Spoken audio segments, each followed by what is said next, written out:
ब्रिजेश सोलंकी जो यूपी के बुलंदशहर के फराना गांव के रहने वाले थे, 26 जून को उनकी मौत हो गई। बताया जा रहा है कि वो प्रदेश लेवल के चैंपियन खिलाड़ी भी रह चुके हैं। बताया जा रहा है कि इनमें रेबीज के लक्षण दिख रहे थे, वो बीमारी जो संक्रमित जानवरों से, कुत्तों, बिल्ली और चमगादड़ों के काटने से होती है। ब्रिजेश के साथ क्या हुआ था, आपको इस घटना के बारे में पूरे विस्तार से बताते हैं। इसी साल 2025 मार्च महीने की बात है। ब्रिजेश के गाँव के नाली में एक डॉग पपी गिरा हुआ था, जिसे बचाने के लिए वो गए और उन्होंने उस पपी को वहाँ से निकाला। जिसके बाद उसने अपना दांत जो है उनके दाहिने हाथ पर धंसा दिया था, पर उन्होंने उसे छोटी मोटी खरोच समझ करके उसे वहीं नज़रअंदाज कर दिया। ना ही वैक्सीनेशन कराया और ना ही डॉक्टर से सलाह ली, ना ही कोई दवा कराई। 3 महीने से ज़्यादा का वक्त गुजर गया, लेकिन ब्रिजेश को कुछ नहीं हुआ। 3 महीने बाद 26 जून को अचानक से जब वो सुबह सो के उठे तो उनका दाहिना हाथ जो है काम करना बंद कर दिया, पूरा सुन्न पड़ गया।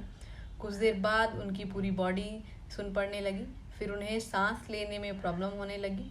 उसके बाद उन्हें पास के हॉस्पिटल में परिवार द्वारा ले गया गया, तो वहाँ के हॉस्पिटल द्वारा उन्हें रेफर कर दिया गया। उसके बाद परिवार द्वारा उन्हें मेडिकल कॉलेज भी ले गया गया, लेकिन वहाँ पर ले जाने पे परिवार वालों के मुताबिक वहाँ पे डॉक्टरों ने उन पर ध्यान नहीं दिया, जिसकी वजह से उनकी दिक्कत और बढ़ने लगी। उनका सांस फूलने लगा। सांस फूलने की वजह से वो छटपटाने लगे और जोर जोर से चिल्लाने लगे। तो हमें नहीं पता थी, लेकिन उसी ने बताई थी जब कंडीशन ज़्यादा बिगड़ रही थी कि मैं महीने 2 महीने पहले कुत्ते ने काटा था।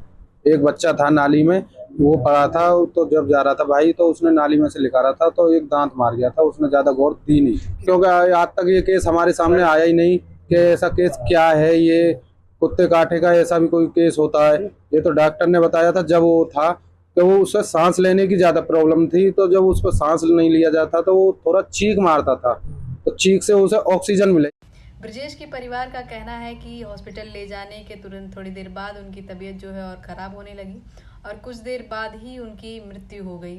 ब्रिजेश का 6 लोगों का परिवार है, जिसमें पिता सतीश सोलंकी किसान हैं, माता गृहिणी हैं, बड़े भाई शिवम कबड्डी प्लेयर हैं, छोटे भाई संदीप ड्राइवर हैं, जबकि बड़ी बहन की शादी हो चुकी है। बताया जा रहा है कि इनके कबड्डी करियर की शुरुआत इन्होंने बचपन से ही कर दी थी।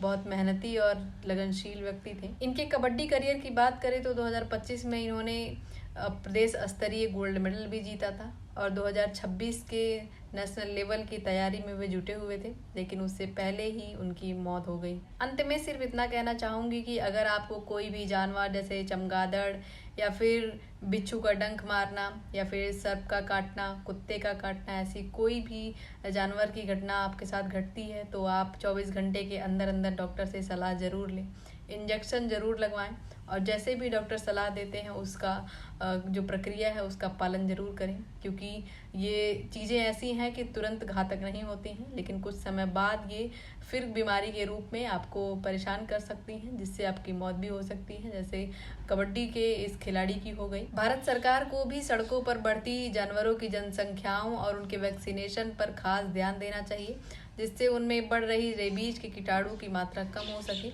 और लोगों के लिए घातक साबित न हो सके। इसका खास उदाहरण आप मैक्सिको से देख सकते हैं। WHO यानी वर्ल्ड हेल्थ ऑर्गेनाइजेशन ने मैक्सिको को 2019 में रेबीज़ मुक्त घोषित कर दिया। 1990 में मैक्सिको में 60 रेबीज़ के केसेस पाए गए थे, लेकिन उस पर ध्यान देते हुए वहाँ की सरकार ने उस पर कार्य किया, जिसकी वजह से 2002 में वहाँ पे 2 केसेस और 2019 में 0 रेबीज़ के केसेस पाए गए। इस वजह से WHO ने उसे रेबीज़ मुक्त जो है देश घोषित कर दिया। मैक्सिको में रेबीज़ को कंट्रोल करने के लिए नेशनल स्ट्रेटजी अपनाई गई। वहाँ के कुत्तों को वैक्सीनेशन फ्री में वैक्सीनेशन कराया गया, भारी मात्रा में वैक्सीनेशन कराया गया। इसकी वजह से रेबीज़ की संख्या जो है घटकर 0 आ गई और उसे WHO द्वारा रेबीज़ मुक्त देश जो है घोषित कर दिया गया। अंत में आप लोगों से सिर्फ यही गुजारिश है कि कोई भी जानवर अगर आपको काटता है तो डॉक्टर से 24 घंटे के अंदर अंदर, चाहे जैसे हो, लेकिन सलाह ज़रूर लें।